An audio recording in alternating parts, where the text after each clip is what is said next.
महाराष्ट्राची वरदायिनी मानल्या जाणाऱ्या कोयना धरणाच्या पाणलोट क्षेत्रात सुरू असलेल्या मुसळधार पावसामुळे धरणातील पाणी पातळी वाढू लागली आहे। धरणाची पाणी पातळी नियंत्रित ठेवण्यासाठी आज धरणातून पाणी सोडण्यास सुरुवात करण्यात आली।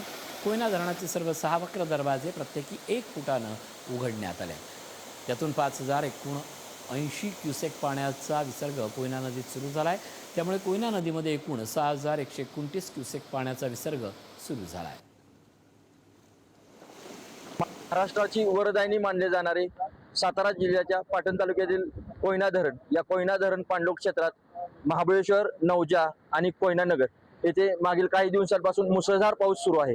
या पावसामुळे कोयना धरणातील पाणी पातळी 85 TMC वर पोहोचली आहे।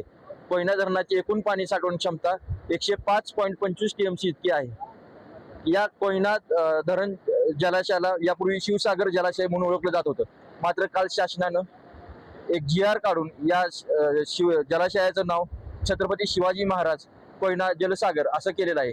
या छत्रपती शिवाजी महाराज कोयना जलसागर या जलाशयातून आता पाणी कोयना नदीत सोडण्यास प्रारंभ करण्यात आलेला आहे। कोयना धरणाला एकूण 6 वक्र दरवाजे आहेत। आता आपण पाहतोय यातील 4 वक्र दरवाजे उघडण्यात आलेले आहेत आणि आता लवकरच राहिलेले 2 दरवाजेही उघडले जाणार आहेत। हे दरवाजे 1 फुटाने उघडून कोयना नदीत प्रति सेकंद 5079 क्युसेक पाणी सोडलं जाणार आहे।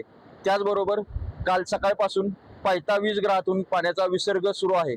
त्यामुळे कोयना नदीत आता 6129 क्युसेक प्रति लिटर पाणी सोडलं जात असून सातारा व सांगली जिल्ह्यातील कोयना व कृष्णा नदीच्या पाणी पातळीत मोठ्या प्रमाणावर वाढ होणार आहे। त्यामुळे या 2 जिल्ह्यातील नदीकाठच्या गावांना प्रशासनानं सतर्कतेचा इशारा दिला असून नदीत कोणीही उतरू नये असं आवाहन प्रशासनाकडून करण्यात आलंय। चंद्रजित पाटील, पुढारी न्यूज, कराड।